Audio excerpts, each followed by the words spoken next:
Bill O'Reilly here, Friday, November 22nd, 2019. You are listening to the O'Reilly Update. Here's what's happening today in America.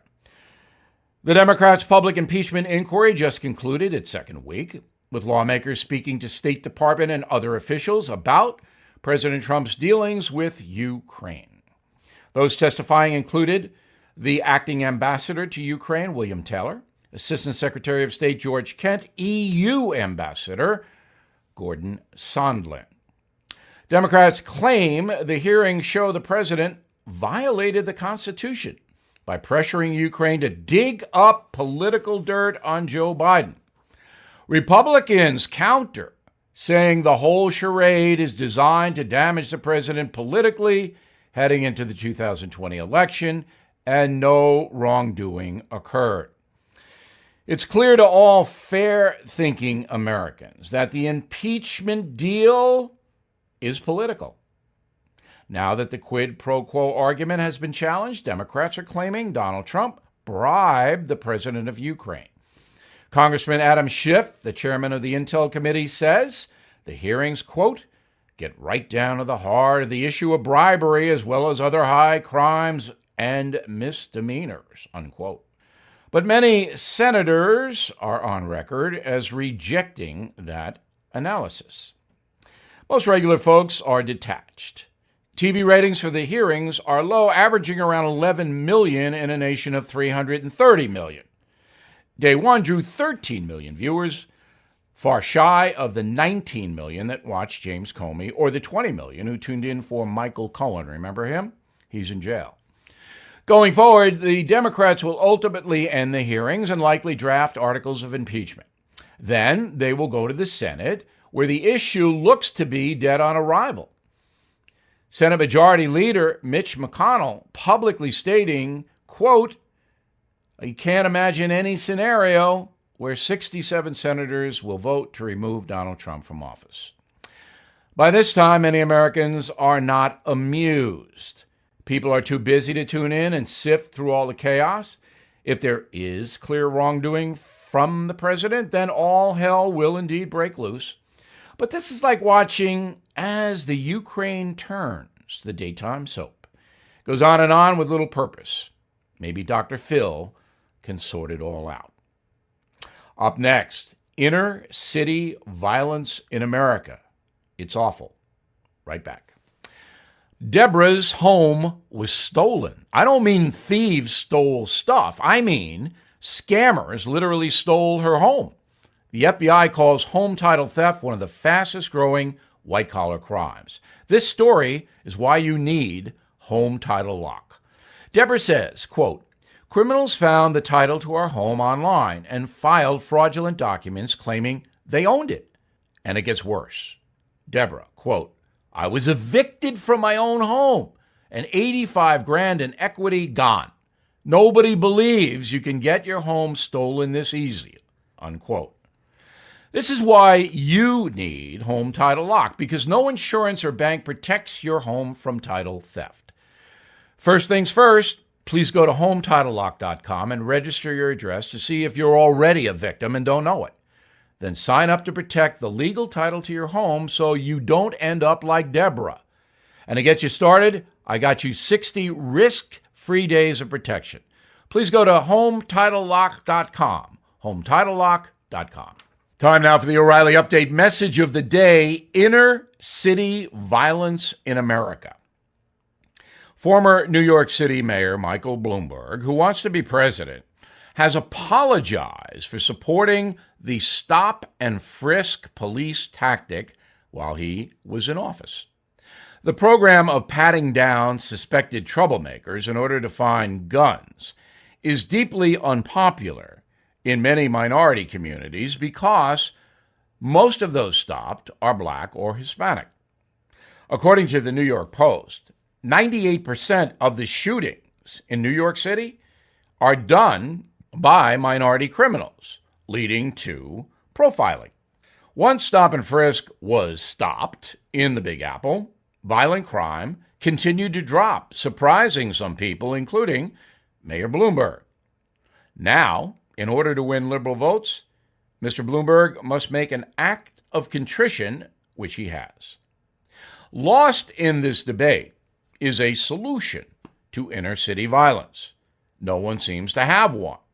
Chicago is ground zero for that, with thousands of minority citizens shot every year in the Windy City, mostly by black drug gangsters who couldn't care less about human life.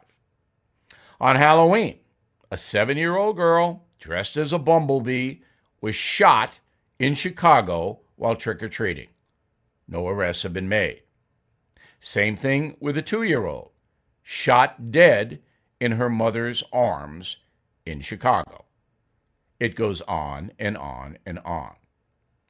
Arrests are rarely made for homicides in the ghettos of America. The Washington Post recently studied 55,000 murders in 55 cities. Few suspects were even arrested. As detectives say, folks are frightened to identify and testify against violent criminals.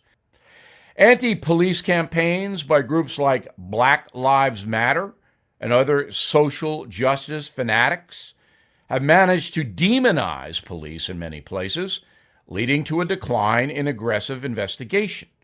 Some law enforcement has pretty much retreated from the high crime areas, leading to even more violent chaos. Affluent Americans, including our well-guarded leaders in Washington, do not directly experience the unchecked violence, and it's easy for them to look the other way. Now, is there a solution to mass murder in Chicago, in Baltimore, and other big cities? The only thing I can point to is Northern Ireland. You may remember that for decades there was violence between Catholics and Protestants. They called it the Troubles. People murdered all the time. It ended when the women of Northern Ireland banded together and told the men to stop. And it did.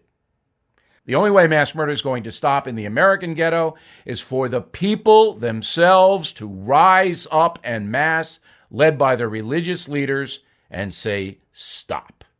I'm Bill O'Reilly, and I approve that message by writing it. For more commentary, please go to BillO'Reilly.com and check out my book, The United States of Trump.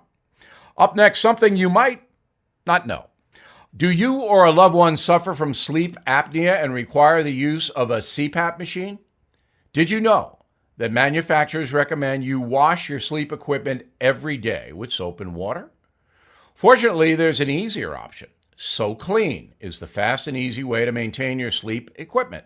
With SoClean, you just put the equipment in, close the lid, walk away. It's 100% waterless.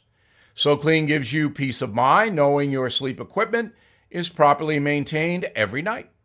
With nearly 9,000 five-star reviews, it's time to check it out for yourself. Right now, for my listeners, you can try SoClean risk-free for 30 days.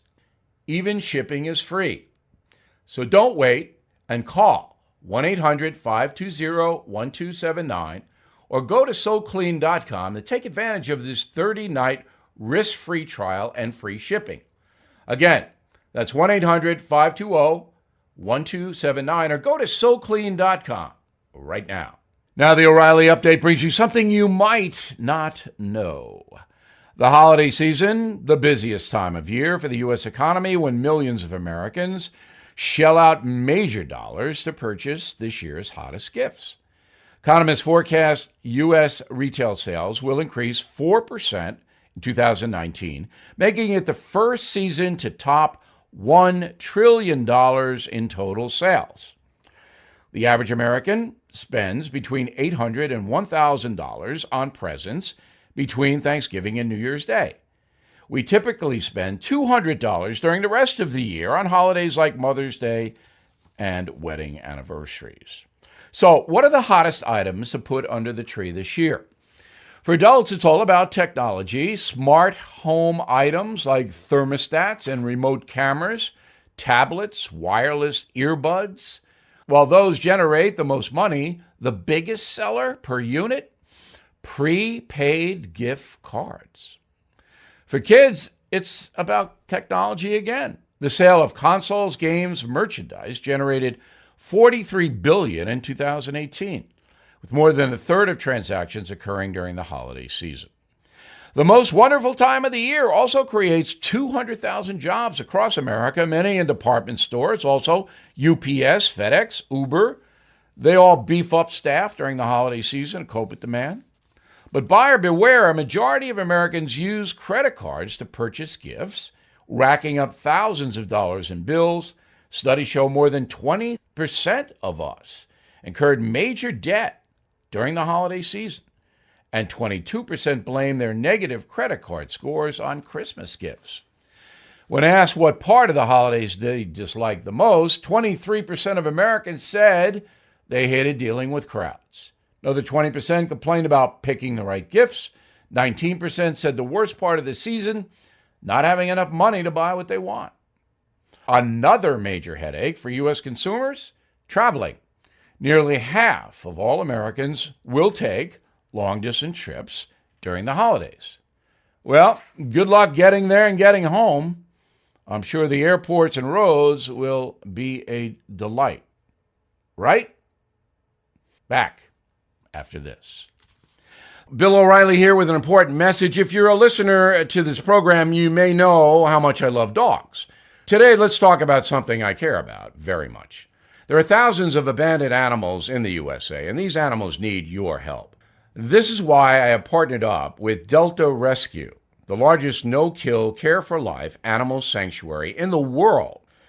Delta Animal Sanctuary is a one-of-a-kind rescue operation because they care for the animals for life. They're staffed by specially trained attendants who look after the animals, providing them with water, treats, toys, and affection. For more information on Delta's tax-saving estate planning vehicles, please go to the website deltarescue.org/bill.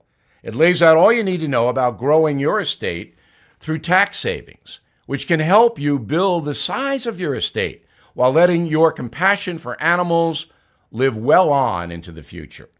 Donate online today at deltarescue.org/bill. That's deltarescue.org/bill.